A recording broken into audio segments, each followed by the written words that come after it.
Saya mengaku bersalah, Yang Mulia. Atas keempat tuduhan tersebut. Ya, Pak. Becky Hill, panitera pengadilan dalam sidang pembunuhan ganda Alec Murdaugh, berada di pengadilan mengakui kejahatan yang dia lakukan terkait dengan persidangan terkenal tersebut. Sekarang, kata-kata Hill berbalik menyerangnya dengan sangat besar. Apakah Anda pernah mengizinkan siapapun dari pers untuk melihat barang bukti yang disegel ini? Tidak, Bu. Saya Angelet Levy dan ini Crime Fix. Saya telah memeriksa semuanya.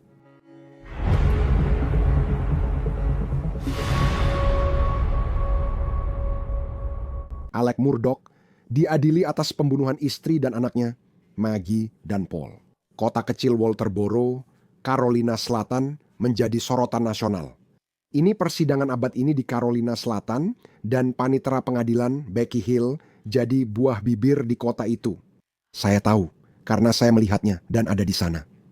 Kamu perlu sedikit merayu agar dapat tempat duduk bagus di ruang sidang. Dia punya barisan depan khusus untuk tamu spesial dan kamu tak boleh duduk di sana jika bukan termasuk mereka. Becky ramah dan dia sangat membantu. Tapi semua perhatian ini mungkin membuatnya besar kepala dan itu yang menyebabkan kejatuhannya. Setelah persidangan, Hill menulis sebuah buku bersama seorang rekan penulis bernama Neil Gordon. Tetapi buku itu ditarik setelah terungkap bahwa Hill mengambil karya seorang reporter British Broadcasting Corporation dan mengakuinya sebagai karyanya sendiri.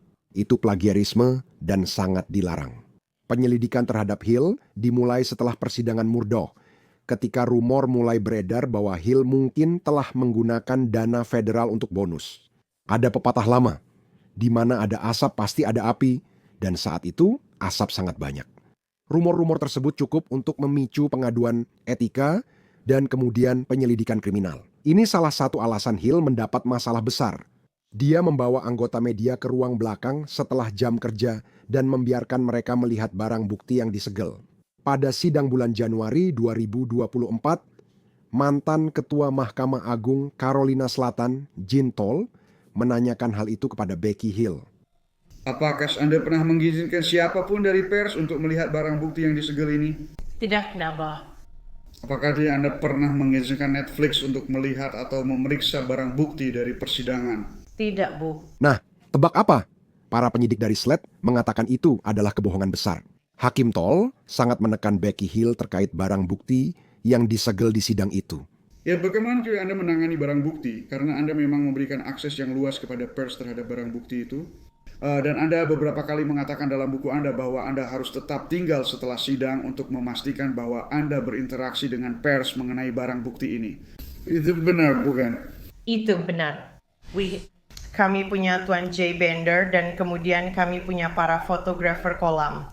Dan seorang dari mungkin negara bagian, saya percaya. Atau dari Posting Courier bersama dengan reporter pengadilan, seseorang dari administrasi pengadilan, dan kemudian seseorang dari kantor panitera. Setiap malam mereka akan memeriksa barang bukti untuk memastikan semuanya benar dan berada dalam wewenang kami.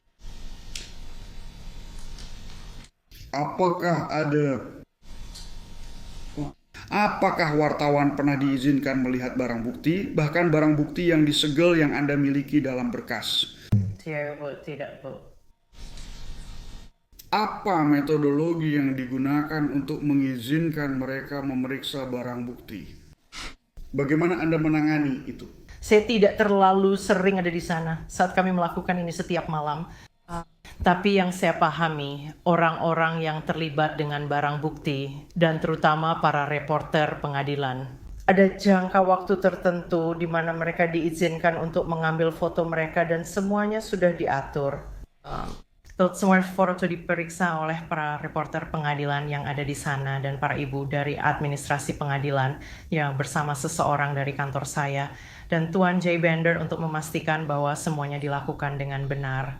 Pertanyaan saya, bagaimana Anda menangani kehadiran mereka? Pers melihat barang bukti ini. Kalau saya tidak salah ingat pers, kami memiliki paper fotografer yang ditunjuk dan kemudian seseorang saya rasa dari negara bagian atau dari koran Posting Courier. Kemudian mereka bertanggung jawab untuk menyiarkannya secara streaming agar media lainnya bisa mengaksesnya.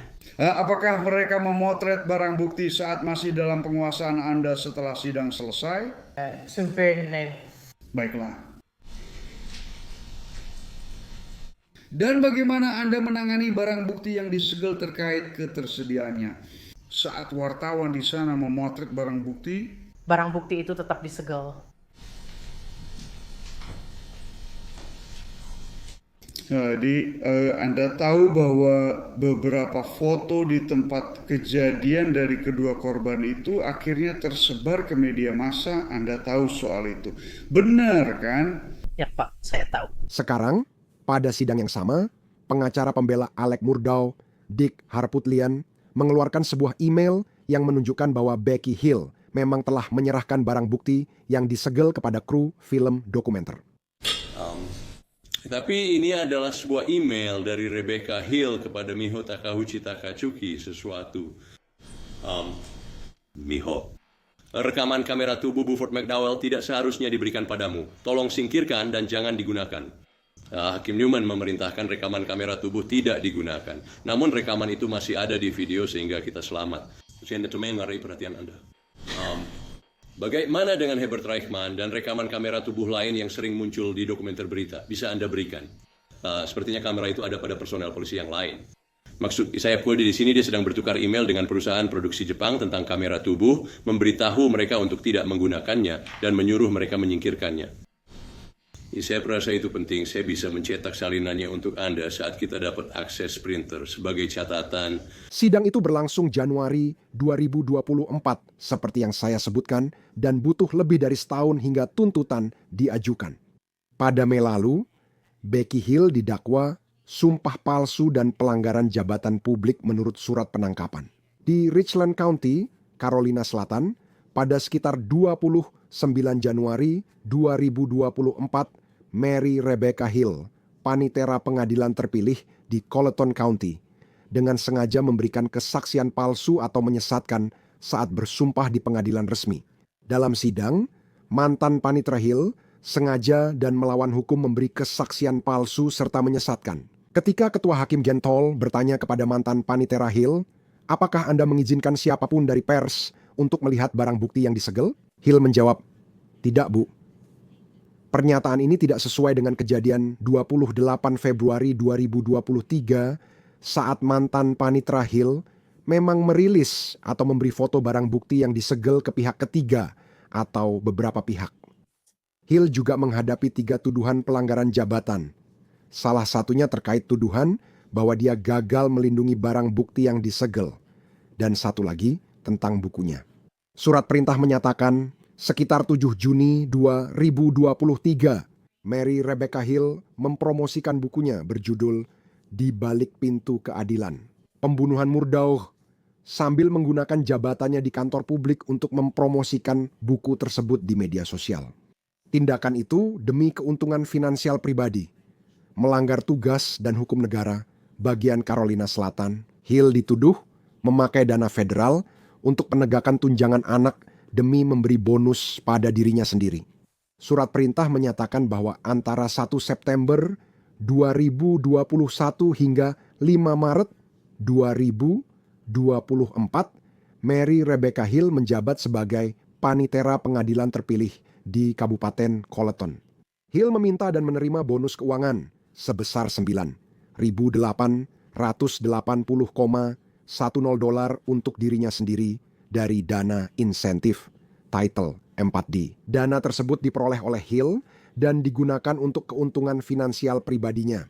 Selain itu, pada atau sekitar tanggal 5 Maret 2024, Hill menerima hadiah keuangan dan atau bonus sebesar $2.000 yang dibayarkan melalui cek dari kantor panitera pengadilan Kabupaten Colleton. Dana digunakan untuk keuntungan finansial pribadi. Melanggar tugasnya, Becky Hill mengganti hampir $12.000 dana tersebut dengan cek pribadi hari ini.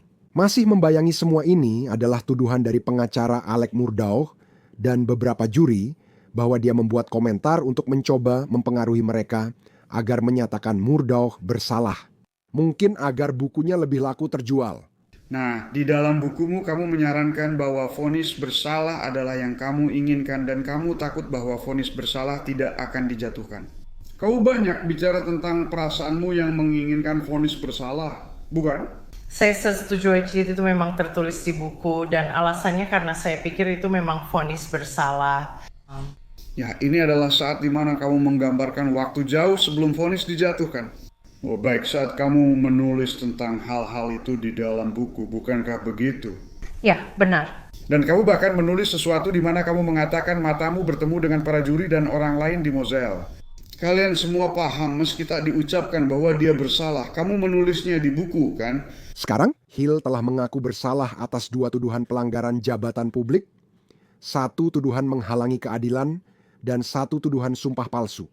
Dia mendapat hukuman percobaan jadi tidak akan dipenjara. Berikut bagian sidang dari Fitz News. Saya sendiri kabar bahwa saya benar-benar penyiasat dan saya mengambil tanggung jawab penuh atas tindakan saya.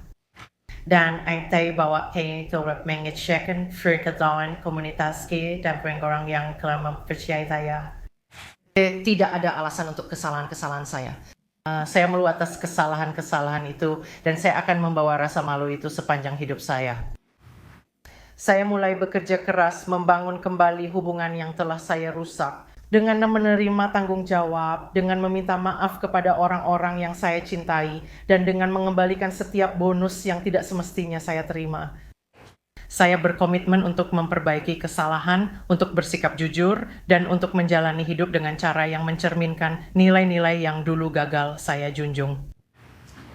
Yang mulia, dengan hormat, saya memohon kesempatan untuk terus mendukung keluarga saya dan bekerja setiap hari untuk membangun kembali kepercayaan yang telah saya hancurkan.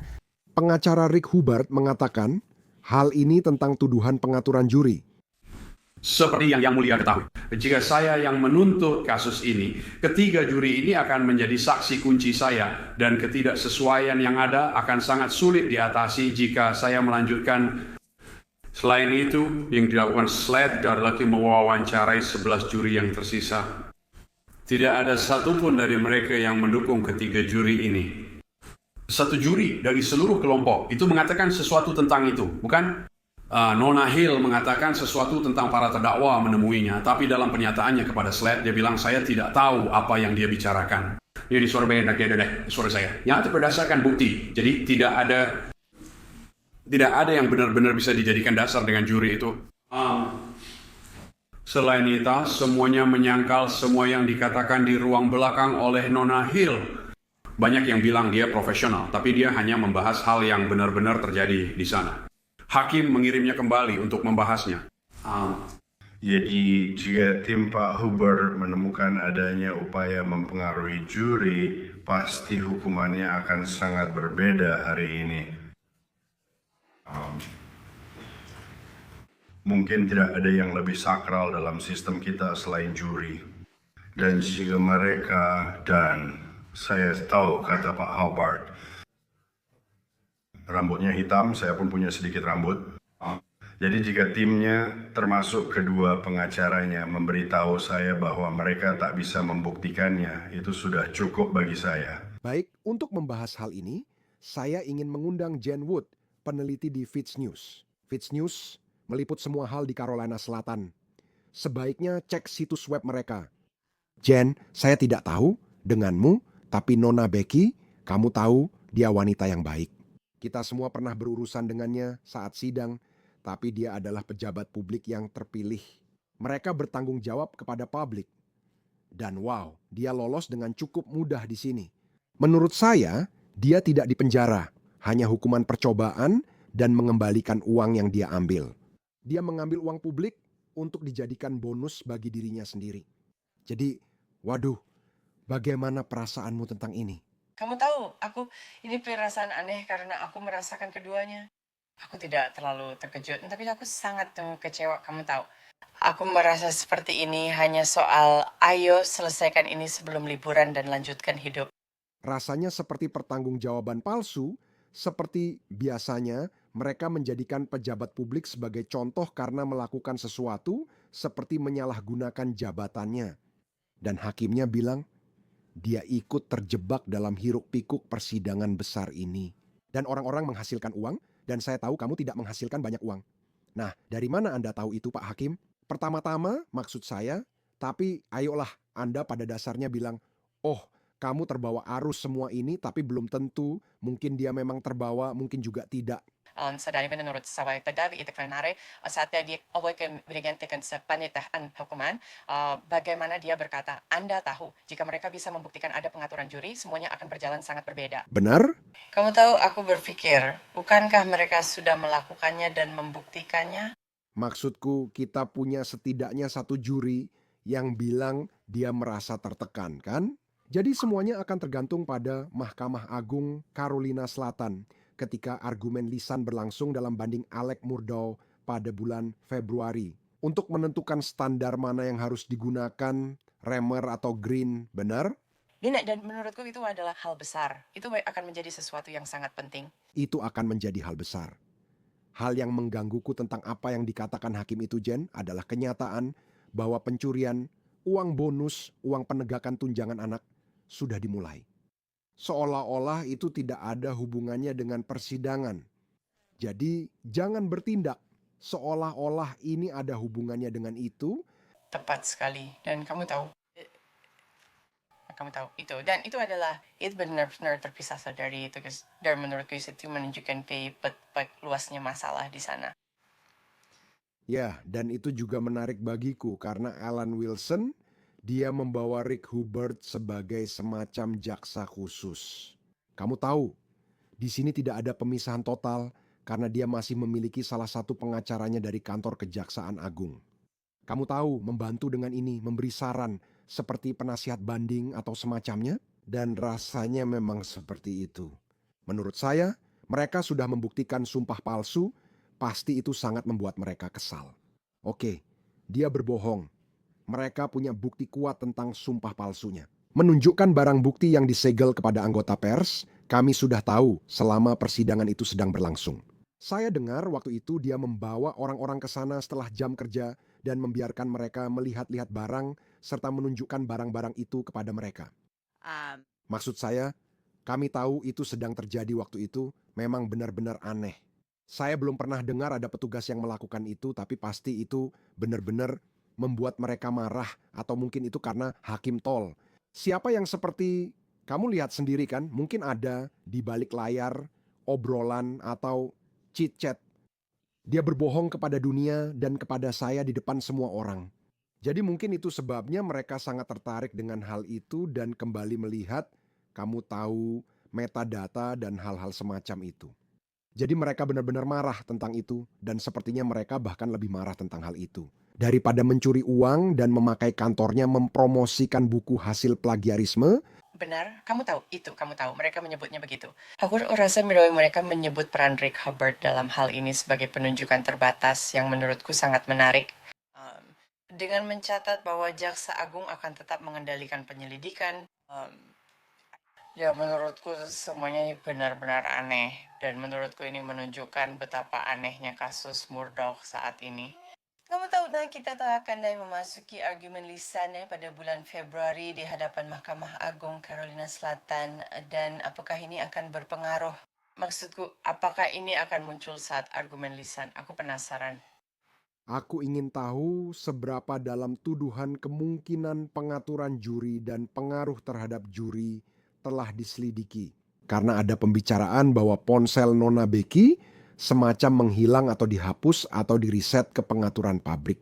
Ada banyak obrolan tentang itu, banyak sekali pembicaraan soal itu. Selain itu, dia berteman dengan ketua juri dan dia terlihat berjalan-jalan di Moselle bersama ketua juri saat peninjauan juri. Apakah mereka pernah menemui ketua juri dan berkata, "Hey," atau duduk bersama ketua juri dan berkata, "Oke, jujur saja dengan kami, kamu tidak akan mendapat masalah. Apa yang kalian bicarakan, bisakah kami melihat ponselmu?" Apakah itu pernah terjadi? Benar? Sejauh mana penyelidikannya? Kami tidak tahu apa-apa karena belum ada tuntutan yang diajukan, belum ada informasi yang dirilis. Jadi kami memang tidak tahu. Terkait dengan pengaruh terhadap juri, kami sebenarnya tidak tahu apa yang terjadi. Yang kami tahu adalah bahwa Nona Becky pergi ke Nyonya Telur dan berbicara dengannya, padahal seharusnya tidak. Tepat sekali. Jadi kita tahu itu terjadi, kita tahu Hakim Newman, kita tahu pasti bahwa dia tidak senang tentang hal itu. Jadi dia seperti ikut campur di urusan yang seharusnya bukan urusannya. Dan itu sudah sedikit mencurigakan kalau menurut saya. Itu mencurigakan. Kita juga belum tahu asal postingan Facebook itu. Yang pada akhirnya sih membuat ya seorang juri tadi kalau akan dari ke dewan juri. Dari mana asalnya? Katanya itu dari mantan suaminya. Namun sebenarnya itu tak berkaitan dengan dia sama sekali. Menurut saya, ada kepastian lain dalam kasus ini, Jen, dan ada kepastian dalam kasus ini, yaitu kantor Kejaksaan Agung tidak ingin mengadili ulang kasus ini. Tidak. Mereka tidak ingin mengadili ulang kasus pembunuhan untuk Alec. Maaf, untuk pembunuhan Maggie dan Paul. Dan kau tahu, mungkin tidak ada yang ingin mengadili ulang sebuah kasus setelah menang. Tidak ada yang mau melakukan itu. Tapi apakah kamu punya firasat kenapa? Ada penolakan yang begitu besar? Karena aku tidak bisa membayangkannya. Setelah sidang yang kita hadiri pada Januari 2024 itu, rasanya mustahil kalau tidak ada hal-hal yang mereka dengar di sidang itu yang tidak membuat mereka berpikir ulang. Kamu tahu, satu-satunya hal yang bisa kupikirkan adalah ada banyak. Ya, maksudku ya Jaksa Agung saat ini sedang mencalonkan diri sebagai gubernur. Dan ini adalah ini adalah kasus. Kamu tahu, ini adalah salah satu kasus terbesar dalam karirnya. Ada banyak karir yang didasarkan pada persidangan dan vonis ini. Jadi jika harus melakukannya lagi, menurutku itu tidak akan terlihat baik. Itu akan tampak buruk. Iya. Seperti yang sering saya katakan, semua orang berhak mendapat pengadilan yang adil dan mungkin layak menerimanya. Katakanlah Alec Murdoch mendapatkan sidang baru, Anda bisa mengulang kasus ini dengan juri baru dan tetap memperoleh hasil yang sama. Maksudnya kayak, kita sudah mengikuti sidang pertama, kita melihat semua buktinya, Anda tahu. Tapi dia sama seperti semua orang berhak mendapatkan persidangan yang adil. Dan menurut pendapat saya, dia tidak mendapatkan itu pada persidangan pertama. Maka saya tidak mungkin melihat apa yang terjadi dan berpikir bahwa dia sudah mendapatkannya, padahal dia belum. Dia mengaku bersalah atas semua tuduhan keuangan itu. Dia tidak akan kemana-mana dalam waktu dekat. Dia dipenjara selama puluhan tahun. Dia dipenjara selama puluhan tahun, baik di tingkat federal maupun tingkat negara bagian. Maksud saya, semuanya sangat rumit. Benar? Kamu tahu, ini sangat rumit, tapi kamu tahu, dia memang pantas mendapatkan persidangan yang adil. Dan rasanya, kalau Alec Murdoch, kamu tahu, salah satu anggota dari keluarga paling terkemuka di Carolina Selatan saja tidak bisa mendapatkan persidangan yang adil, lalu siapa yang bisa? Benar kan? Maksudku Sirma adalah satu persidangan pidana yang paling banyak disaksikan dalam sejarah dan dengan semua sorotan publik terhadapnya. Dan kamu tahu ketenarannya juga. Jika kita tidak bisa melakukannya dengan benar dari awal, itu sangat menyedihkan. Ya, akan menarik untuk melihat apa yang terjadi di bulan Februari karena saya pikir kita akan bisa mendapatkan gambaran yang baik. Berdasarkan pertanyaan dari para hakim Mahkamah Agung, ke arah mana mereka condong, maksud saya, mereka mungkin saja melihat ini dan berkata, kamu tahu, saya tidak melihatnya. Saya tidak melihat pengaturan juri. Mungkin mereka akan bilang begitu agar dia tak dapat sidang ulang. Menurut saya, kita hanya perlu menunggu dan melihat, begitu saja. Dan kamu tahu, bahkan setelah itu jika mereka kamu tahu menguatkan vonisnya, masih ada kemungkinan foto yang itu dibatalkan di tingkat federal. Dan menurut saya peluangnya lebih baik di sirkuit keempat. Beberapa pengacara mengatakan pada saya bahwa mereka percaya hal itu. Katakanlah, dia tidak mendapatkan sidang ulang di tingkat negara bagian, bahwa tingkat federal adalah tempat sidang ulang kemungkinan besar akan diberikan. Sekali lagi, ini sangat jelas menetapkan standar di tingkat federal sebagai peninggalan dari sirkuit keempat. Ya, Jen Wood, terima kasih. Senang bicara denganmu. Dan Shiri Alec, pengacara Murdoch, Dick Harputlian, merilis pernyataan berikut. Pengakuan bersalah ini tidak mengejutkan.